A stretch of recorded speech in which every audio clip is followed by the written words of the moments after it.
ఈరోజు ఇది ఇంటర్నెట్ ప్రపంచం.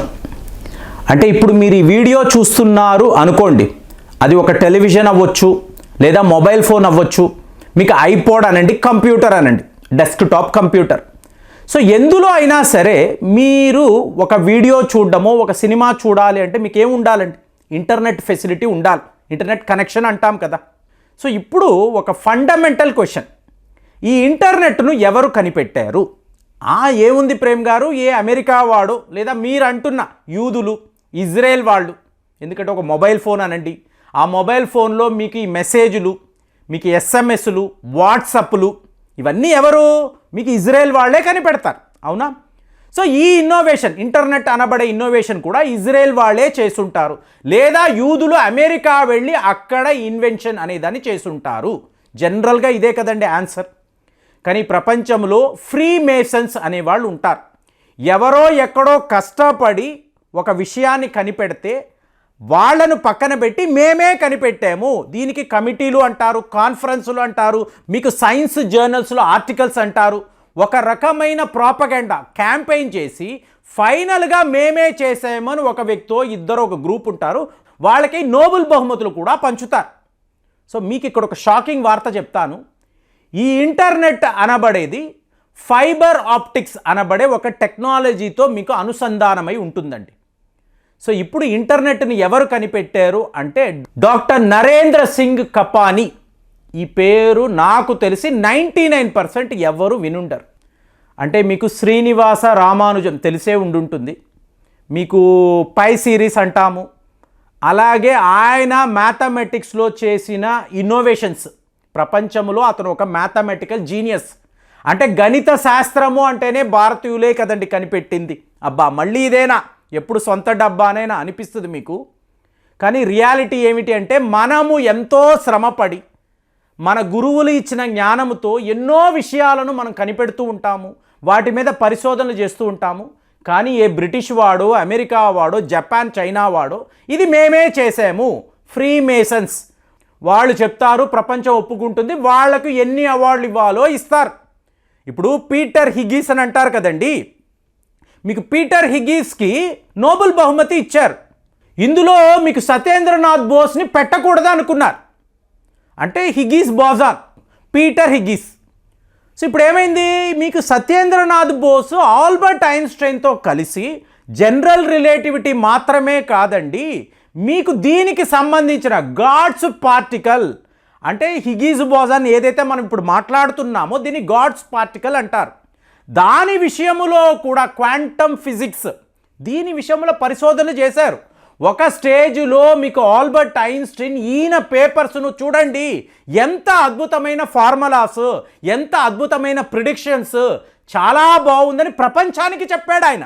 అంత పెద్ద జీనియస్ సత్యేంద్రనాథ్ బోస్ గురించి మాట్లాడాడు. దాంతో ఇన్వేరియబుల్గా చూడండి ఫ్రెండ్స్, మీకు పీటర్ హిగ్గీస్కి నోబెల్ బహుమతి ఇచ్చారండి.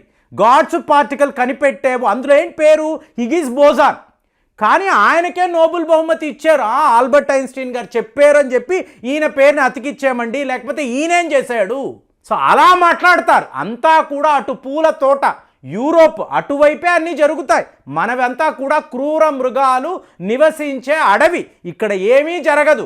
మీరు ఎన్ని పేపర్లు ఇవ్వండి, ఎన్ని డిస్కవరీస్, ఎన్ని ఇన్వెన్షన్స్ చేయండి, మనము చేసేది వీళ్ళు పట్టించుకోరు.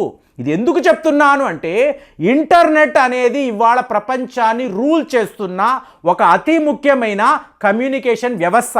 దీనిని కనిపెట్టిన వాడు భారతీయుడు. 99% ఆఫ్ ద ఇండియన్స్కి ఇది తెలియనే తెలియదు. మరి డాక్టర్ నరేంద్ర సింగ్ కపానీ ఈయన ఏంటండి అంటే చూడండి, ఒక స్కూల్లో ఈయన చదువుకుంటున్నాడు. ఆ టీచర్ గారు మాట్లాడుతున్నారు, మీకు లైట్ గురించి ఎంత తెలుసు? లైట్ అంటే ఏంటి? మీకు nothing can travel faster than light. కాంతి కన్నా వేగంగా ఈ ప్రపంచంలో ఏది కూడా, అంటే విశ్వములో ఏది కూడా ప్రయాణించలేదు. కానీ కాంతి అనేది స్ట్రైట్ లైన్లోనే ప్రయాణిస్తుంది అని చెప్పి ఆయన చెప్తున్నారు. ఫిజిక్స్లో ఉండే ఒక రూల్ చెప్పినప్పుడు ఈ పిల్లాడు కపానీ, డాక్టర్ కపానీ అడుగుతున్నారు, ఎందుకు సార్ ఇలాగా, ఇది వంకర టింకరగా మీకు ఇలాగ కింద నుంచి పైకి ఎందుకు ఇది ప్రయాణించదు అంటే ఆయన ఓహో నేను చెప్తే నా లెసన్స్నే నువ్వు ఎటకారం చేస్తావా, ఈ పుస్తకాల్లో రాసి ఉంటే ఇదంతా తప్పు అని అంటావా, లైట్ బెండ్ అవుతుందని నువ్వు నాకు చెప్తావా అని చెప్పి చాలా పెద్ద లెవెల్లో అవమానించాడు. ఇదే పిల్లలు ఎవరైనా చూస్తూ ఉంటే మీరు క్వశ్చన్ ద ఆన్సర్ అండి. ఒక దగ్గర ఆన్సర్ ఉంది అంటే ఈ ఆన్సర్ కరెక్టేనా? బుద్ధ భగవానుడు మనకేం చెప్పాడు? నేను చెప్పినా కూడా నమ్మకు, స్వయ అనుభవము, నీకు నువ్వుగా తెలుసుకో, అదే ప్రమాణము. ఒక్కసారి నీకు నువ్వుగా తెలుసుకున్నప్పుడు ప్రపంచము నిన్ను ఏమీ చెయ్యలేదు, నీ స్టెబిలిటీ నీదే, నీ జ్ఞానము నీదే. సో అలాగే డాక్టర్ నరేందర్ అడిగిన ఈ ప్రశ్నకు చూడండి, పేరు నరేందర్, దివ్యా నరేంద్ర అని ఇంకొక పేరు నేను ఎప్పుడు చెప్తూ ఉంటాను. ఫేస్బుక్ని కనిపెట్టిన ఒక ఎక్స్ట్రాడినరీ పర్సన్, ఒక జీనియస్, ఒక అద్భుతమైన స్టూడెంట్. కానీ మార్క్ జుకర్బర్గ్ ఏం చేశాడు? చోరీ చేశాడు. Free mason. ఫేస్బుక్ యొక్క ఫౌండర్ ఎవరు అంటే దివ్యా నాగేంద్ర అని రాయండి ఎప్పుడు కూడా. ఇతని పేరు చూడండి, డాక్టర్ నరేంద్ర. సో ఇప్పుడు ఈయన ఇలాగ స్కూల్ రోజుల నుంచి కూడా ఈ లైట్ మీద ఒక అపారమైన అబ్సెషన్ ఉంటుందండి. అసలు ఈ లైట్ ఏంటి? సూర్యుడి నుంచి కాంతి అనేది వస్తుంది. మీరు వీధి దీపాలు అంటున్నారు, ట్యూబ్ లైట్లు అంటున్నారు. అసలు ఈ లైట్ అంటే ఏమిటి? ఈ లైట్ యొక్క తీరుతెన్నులు ఏంటి? దీని యొక్క యూనివర్సల్ లాస్ ఏంటి? దీని మీదే ఫైనల్గా ఒక స్టేజ్ చెప్తారు చూసారా, ఆల్కమిస్టులో. మీకు ఒక విషయము కావాలి, మీరు మనస్ఫూర్తిగా కోరుకుంటే యావత్ విశ్వం మీకోసం పనిచేస్తుందండి. సో అలాంటిది మీకు డాక్టర్ నరేంద్ర, నేను ఈ లైట్ యొక్క సూత్రాలను ఛేదిస్తాను, లైట్ అనేది స్ట్రైట్ లైన్లోనే ప్రయాణిస్తుంది అనేది తప్పు, ఇది బెండ్ అవుతుంది. తరువాత ఏమైంది? అక్కడ యూకేకి వెళ్ళి అతను ఈ లైట్ మీద, అంటే మెయిన్ ఇతను ఎంచుకోవడమే టెలికమ్యూనికేషన్స్.